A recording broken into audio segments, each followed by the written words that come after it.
Up next, in our final session before Rohit Sethi wraps up the event, we have Dan Fritsche, founder at Alpine Security, and Shaifaly Chaudhary, associate security researcher at Security Compass. They will be discussing compliance work for you with the new PCI SSF program. And I'll pass it off to you. Thank you so much for the intro. I am just going to share my screen here. Okie dokie. Can everyone, is it visible, Dan? Yep, looks good. Okay, perfect. Hello, everyone. Welcome to the second to last session of the day. You have all made it through.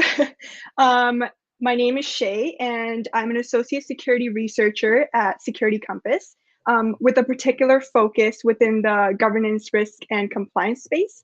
And today I have the pleasure of co-presenting with Dan, who is the founder of Alpine Security and has 20 plus years of experience within security and 12 plus years of experience within the payments industry.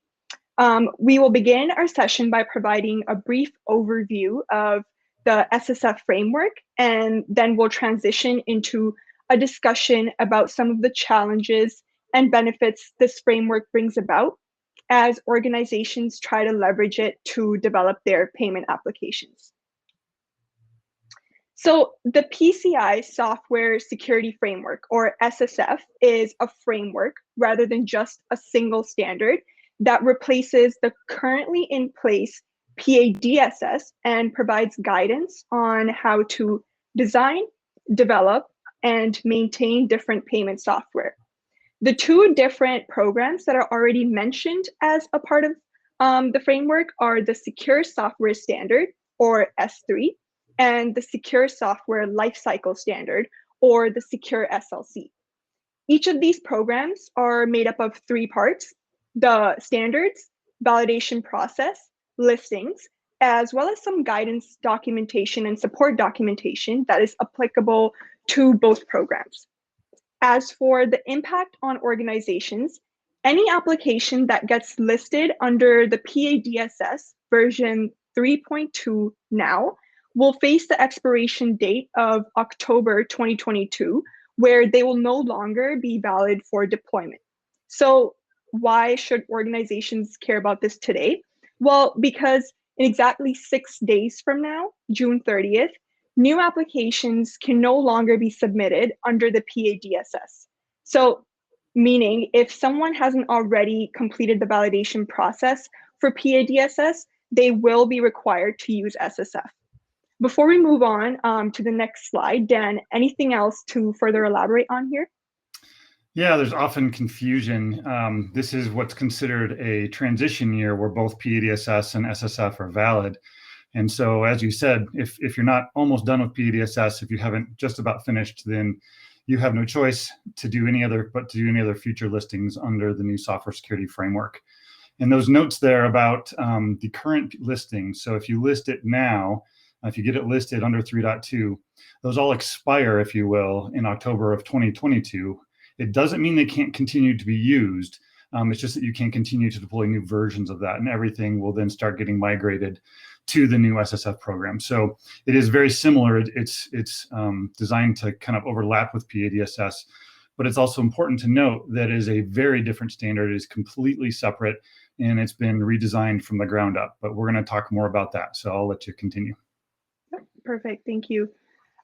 So we wanted to talk a little bit more about the difference between the two SSF standards. So the S3 is actually the one that is most similar to the old PADSS program, as it's focused on one payment software solution at a time.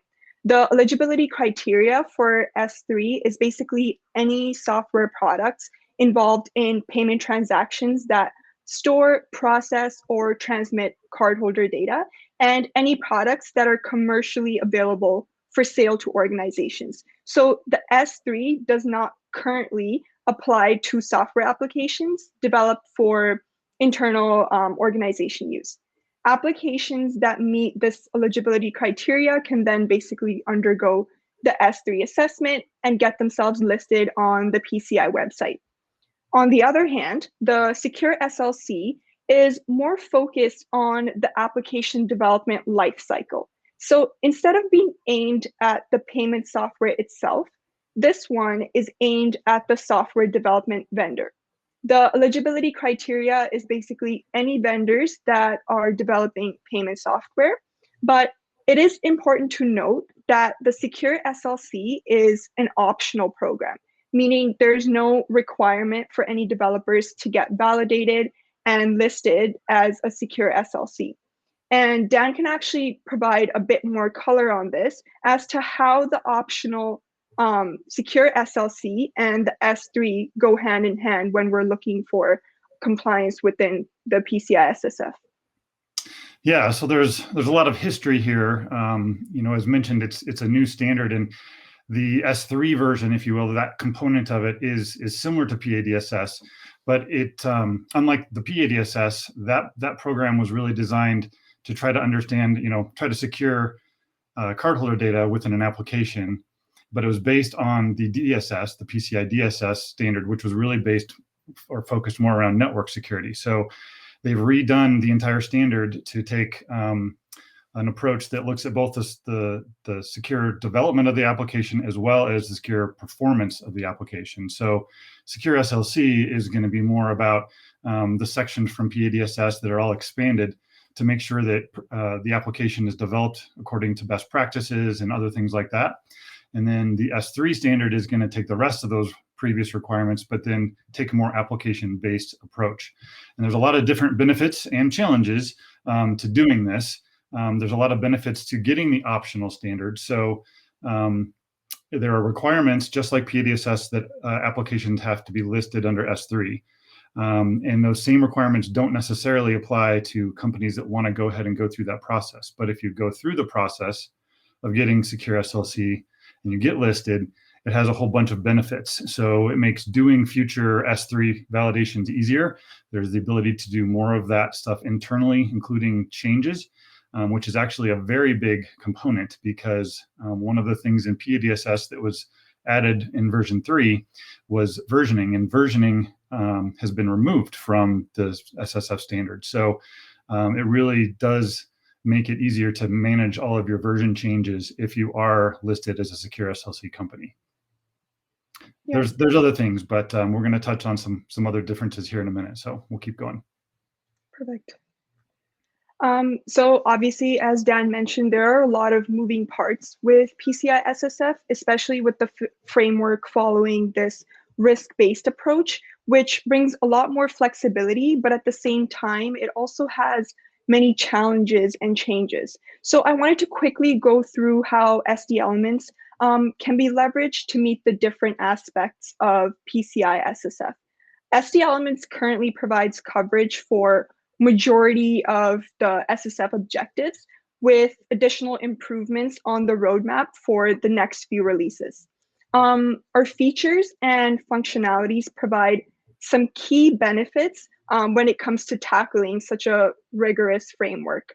This includes giving the organizations the ability to approach the framework with automation, offering training not only before the development process begins, but also our just-in-time training, which is during the development process for any additional guidance, and also providing a reliable output that supports the validation process, which from an assessor's perspective can have some major benefits that we'll further elaborate on during our discussion.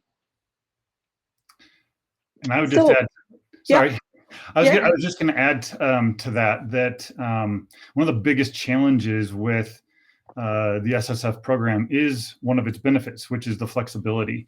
So it enables you to take a different approach, but it also means you have to be able to track and understand your risk and how the application works or how your development works, either one, and then manage all of that in a way that you've never had to do with PADSS. So that flexibility is great, but that challenge is difficult, and SD Elements really helps manage those new challenges that come from the SSF program. Yep, I agree. And we wanted to wrap up our overview bit of the session by emphasizing the evolving nature of SSF as a whole and the challenge that it poses for organizations that are trying to keep track of these changes and trying to remain compliant. So for instance, for Secure SLC, the changes between version 1 and version 1.1 were categorized under one of the following. So it was either a clarification for the existing requirement, or it was an additional guidance on a particular topic, or the introduction of a new requirement to align with some of the emerging threats and changes in the industry. And Dan can actually speak a little bit more about the new module that was introduced as a part of version 1.1 of S3. Yeah, and I would say for Secure SLC between 1.0 and 1.1, the majority of the changes are pretty small because it's a minor one. So most of them were clarifications. So nothing too major. With S3, the module is a bigger deal. So at the bottom there, it says there's two existing modules, core and account data protection. So those two are all required for all of the S3 validations. Those are, the basic requirements, and then the focus on account data protection, which is cardholder data, basically, and a little bit more. So the introduction of the first module to be added to that, module B then, is the terminal software. So that's basically hardware requirements that the PADSS had that the new S3 didn't quite kind of break out. But what makes that interesting is the possibility for other modules. So the evolving requirements component there is that new modules are expected to be introduced. They could change some of the things in PADSS. So right now, the definition of what applies for SSF is, or S3 specifically, especially, is the same basic set of applicability requirements that PADSS had. But as additional modules come in, it's possible that we'll see some of those things change depending on what they introduce. And so that scope could then change dramatically, where previously applications or things like that didn't apply to PADSS could either be allowed to be assessed or even potentially required to be assessed under the new software security framework. So being prepared for what's coming when you don't know what those modules are necessarily going to be is a difficult challenge. But again, that's where having an approach that collects all of your security challenges around development of applications, and then the functionality and the how they operate to meet payment standards. The more on top of that you are, the easier these additional modules will be to incorporate and meet those requirements. So, yeah. So I am gonna stop sharing our screen. Hopefully that provided a solid overview for the rest of the discussion. And for the remaining of the session, we're just gonna go through a couple key topics that we think are super important for SSF, but please feel free to send any questions in the chat, and we'll address those as the rest of the session goes. So before we jump into SSF specific questions, Dan, I was wondering if you could give everyone a quick overview of sort of when you got into the payment space, the payment industry, and what you've seen evolved over your time. Yeah, you already mentioned my time in security and compliance. Before I jumped into payment security, I had a lot of time spending just general security, but then application specific stuff. So that just made a natural transition for me when I joined Coalfire a long time ago and built a payment application practice there. So I've been a QSA, a PA QSA, which is the applied here, and then also the P2P versions of that, including the application stuff for P2P. So that's my background of 10 years doing that, and then interfacing with lots and lots of customers, and then also directly with the council and the card brands and acquiring banks to help evolve the standards. So I've seen each standard from before PADSS, the PABP days, which was Visa's original standard that kind of evolved into this, and now it's evolved yet again. Yep. And a lot has changed. I mentioned before the original standard was kind of based off of how do we take network security for cardholder data and apply that to application security. So it had a lot of there were some artifacts in there, things that had to be tested that weren't really super applicable to application security. So in that process, PCI looked to kind of start over, and they inquired and asked a lot of questions of, companies that did PADSS, the QSA and assessor community, as well as, even going out to, application development companies, in general, payments practices, and looking at things like NIST and some of the other standards that are out there. So today's SSF standard, it has yet to be truly tested. There's only a couple listings so far, one application and two applications, and one secure SLC vendor. Last time I checked, that could be changing, and I expect it to be changing soon. But the process, as I mentioned before, is more flexible, but I'd say that some of the biggest changes are really in just their approach. It's a more comprehensive approach, and it is really more focused around how applications work. Thus, the secure SLC option, where they're really looking at how the application gets developed, which is a much better place to be than where we started, which was applications already existed, and how do you try to reverse, fix the problems, fix the vulnerabilities without creating more, and how do you stay on top of that? So, PADS has matured a lot from standard to standard, but then this is kind of a whole new evolution. I think there's a lot of opportunity to do it right. I also think there is the potential to have a lot of struggles to get through the process as well. It's still not simple. So I think that's just a reflection of the flexibility that comes with the new program. Absolutely. So you mentioned that obviously a lot has changed, and you talked a little bit about this more flexible or objective-based approach. So I was wondering if you could tell us a little bit more about what that means for software vendors, and what are some of the challenges involved in meeting these new flexible requirements.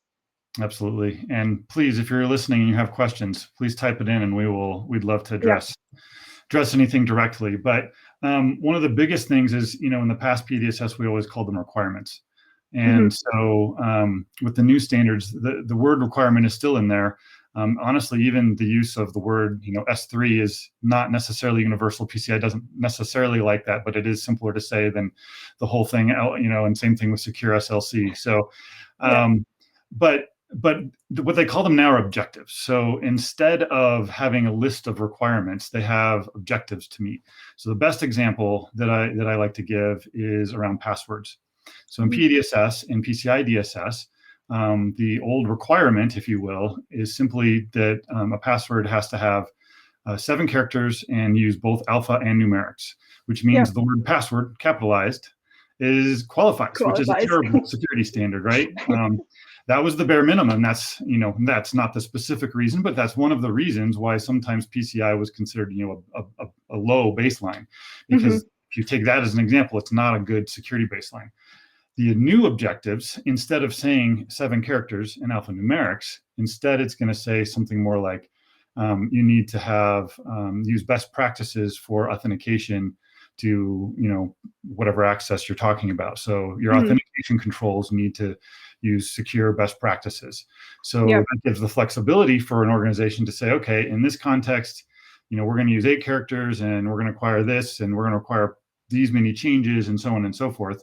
And not necessarily have to meet the same thing across different applications of where passwords are. So if it's a password that doesn't really give you any access, including authentication controls or the ability to change passwords, you can have a lower standard and less strict things, and you can also make it more strict for other things. So that flexibility is great, but then you have to understand, well, how do you track that, and how do you know that you're using the appropriate new defined controls in the right places to control cardholder data access, to control password changing, to control access to logs, and on that would go.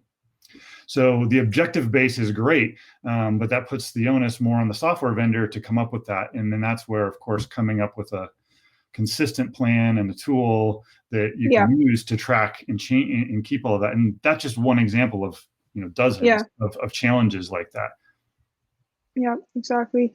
Thank you for that explanation. And so the next topic that we kind of wanted to touch on, which we briefly mentioned during our presentation, was this optional secure SLC program. So meaning that the organizations can basically develop the software under S3 without the requirement of getting validated or listed as a secure SLC vendor. So why then is the secure SLC still important? Yeah, well, I think the first thing to point out is actually just that even if you don't go for getting listed, you essentially need to be following those in order to develop an S3 application. So while it might not be required to do that, an organization pretty much should be following the vast majority of it. The benefit to doing it, I started to touch on before, the changes that are going to occur depending on the type of development you do, the more agile and regular requirements you have, and changes you make to your applications, the harder it will be, because you have to actually hire an SLC assessor to come look at every single change and define that. So basically, in the past, if your version was 1.2.3.4, we're not quite sure what all these new listings are going to look like, because those, that fourth level, those are very, very minor changes that you can't look at every single time if you're doing them on a daily basis, as some organizations are. So working through all of that, understanding what all that means, if you're listed as a secure vendor, SLC vendor, then you can do some of those internally. That actually applies to a full validation as well. If you're a secure SLC vendor and you do the S3 validation, you are able to rely, potentially, it's always, of course, up to the SSF assessor, but you can leverage some of your own internal testing and even third-party testing. Obviously, you would still have to confirm that it was done correctly, but that's where, that's again where that benefit comes in as well. And then another common one, if you're doing more than one application, the benefits quickly expand. So if you only do a single application, there's a business case to be looked at and justification to be discerned. If you're having more than one application that you're managing, it very quickly becomes, behooves you to go ahead and get this. It will save you time. It will save you money. You need to be doing it anyway. Yeah, and you mentioned a little bit that like the secure SLC is almost important because of its connection to S3. So I was wondering, if a vendor is secure SLC certified, are they then required to get their software certified under S3 as well? Or can you just have like SLC? Well, there would be no point in getting secure SLC unless you were going to put one through. I mean, I guess there would be some point. I mean, there's certainly some marketing value and things like that, but under normal circumstances, anybody who gets that is going to do it with the intention of having one or more applications under S3. And doing that process does, it can make S3 itself easier as well. So you'll see S3 applications listed without being tied to a secure SLC, but you're going to see secure SLC tied to the S3 validations almost all the time. Yeah. And we spoke a little bit about the new module towards the end of our presentation. So I was wondering, how do you think that the existing and the future S3 modules will impact the way organizations think about compliance with PCI SSF? Well, I mean, from an idealistic approach, I hope that would make organizations want to be more proactive with their approach to security and making sure that they're designing applications, especially payment applications, but any application really, with security and potentially compliance in mind. And not only do you avoid all the bad things that can happen by not doing that at the beginning, there's actually a lot of benefits from doing it at the beginning, because it gives you more options, more ways to do your design that fits your application better and your user base better, and functionalities and things like that. So, can actually streamline, and a lot of times it can reduce the time to market when you do those things correctly and at the beginning. The modules in general, then it's kind of, I wish I could tell you which ones are going to be next. If they took, for example, the one that you gave that doesn't currently apply, which is if you develop an application in-house right now, that means you just use the PCI DSS to look at that application. And it's possible that in the future they could have a module that says, hey, even if it's not being sold, if you're developing in a house, maybe they'll make it optional to be able to go through S3, or maybe they'll make it required at some point. There's a lot of moving parts around whether or not that'll ever happen. I'm not predicting that per se, but if that does happen, being prepared to do it, the PCI DSS doesn't do that, right? So it does make for more secure applications if you go through the entire process. So I'd actually love to see it be at least optional at some point. I think that would be good for everyone involved. But of course, that means more cost and time and effort to make sure you do that. So then it comes back to, hey, let's do it right from the beginning, whether or not you have to meet it. Let's be secure. And that's how you future-proof your stuff, right? And to your point, it will take a lot of like time and resources to make sure that you're staying on top of these changes. So how do you think like organizations can sort of navigate that? Because you can't just continue to, you know, change things as new modules are introduced, and especially because there's so much ambiguity around what module is next. So how do you think people can sort of navigate that unclarity around these? Yeah, well, I mean, kind of at the highest level, you know, I always say that the best way is to understand your risk first, and then take that to develop your security posture. And then if you do that correctly, compliance and security will both naturally fall out of that. However, in reality, that's not how things sometimes get done, unfortunately, right? So in this case, with this particular scenario or set of scenarios with some unknowns out there, the more that you can understand and document and track all of those things and have the ability to be flexible, the better, right? So there's not a lot of great options out there to do that. Developing that in-house, you know, if you've got something like that, some of the larger organizations might be able to do that, but leveraging a tool or a methodology to keep track of all of those changes and know which ones get impacted and how and things like that obviously becomes really important. Yeah, for sure. I agree. And then since you've been an assessor in your time, can you speak a little bit about how leveraging SD elements to ensure compliance would make it easier for you as an assessor, or it would be helpful? Yeah, well, there's a bunch of different implications here. One is just the ability to kind of be educated, right? Using a tool like this can help you know which requirements you have to meet.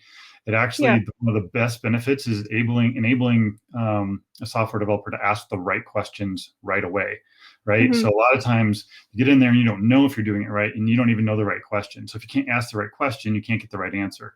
So using something like this gets the right questions out there a lot faster. Some of the other features that I've seen, the ability to do that just-in-time training, right? That education component, to be able to make sure that, oh, hey, I have to check this requirement or that requirement to make sure it's meeting that. That's certainly valid. Obviously having one place to go to track all of that makes a lot of sense. Being able to develop policies and procedures out of that, that makes sense. And then assessors are always looking for, hey, show me the evidence, show me the proof. So a tool like this is going to say, all right, here's my evidence, here's my proof, with even more than what just goes into it. And then honestly, you know, all my favorite customers to work with were the ones that, yes, we need the check boxes, but hey, are we also secure? And so this is how you go beyond whatever, you know, as great as the first version as SSF is and how much better it might be than PADSS. It still is a compliance framework that always leaves room for you to be able to, you know, take a more secure approach to how your application is developed, how your application is used, how it's used securely, how it's deployed securely, right? There's a lot of factors that go into that. So yeah, there's a lot there for sure. Well, good to know. And one last thing. So I think you briefly mentioned this already, but how do you think the process for will be different than it was for PADSS, given that all these new requirements and the flexibility for SSF? How do you think that'll change the actual validation process? Yeah, that's a huge question. You know, my initial take, and any QSA companies out there that could be listening would probably be mad, but my initial thought was you almost don't want to use somebody who's done PADSS because it's such a different approach. Being able to step out of the way you used to do it and do it in a new way it can be a difficult task, and it doesn't mean they can't be done. But coming at it with a new angle, not thinking of them as requirements, but thinking of them as objectives, and being able to embrace that. That flexibility, how it gets assessed, you know, it's difficult because you still have to demonstrate and prove all those things. So you have to take it as a requirement. and then it's also difficult to define your own requirements based on objectives. So that's really the tricky part. So for organizations that understand their applications, understand how they do development, and can define those things well and quickly, I think the process could be easier and even faster than PDSS. If you're really, truly, fully ready, if you've got the tools and the people that know how to do that, you can come to your assessor and just, fly through it. The first time, however, it's always going to be difficult because, unfortunately, the same challenge that applied to PDSS is that different assessors have the tendency to not always agree with how to interpret any given requirement or objective. So PCI Lightning doesn't strike me from that one. I'm not sure what will, but it is a challenge. But hopefully the SSF program gives the options to find some new ways to tackle that approach and still maintain flexibilities that organizations need to develop software that's not just secure, but really functional and user-friendly and all that kind of stuff as well. Yeah, and I'm sure there will be more like documentation and so on, like guidance on how to go about this. So everyone wouldn't just be left on their own. Yep. And I will quickly check the chat for questions. Don't see anything else. Okay. Anything else that you wanted to mention, Dan, before we wrap up here? Well, I think we're going to mention that there is a paper that we've put out. So I don't know if you're going to make that available. It's available on the website. It talks about some of these things around SSF and some of the challenges. But yeah, I think to your point, it's an ongoing conversation to look at, and certainly. I always like saying a couple of things. One of them is just, you're never alone, right? Don't try to do it on your own. Find a good, trusted partner to help you through these processes. Definitely not this one. Yeah. Most organizations don't want to maintain someone who's fully up to speed with all of these things, other than interfacing with keeping up with the changes. So yeah. Perfect. And we will share it's on the website, the white paper, and we can also share the link. Thank you so much, everyone, for joining. And if there's any additional questions, feel free to reach out to Dan or myself, and we'll try to get back to you. Thank you so much. Yeah, thank you.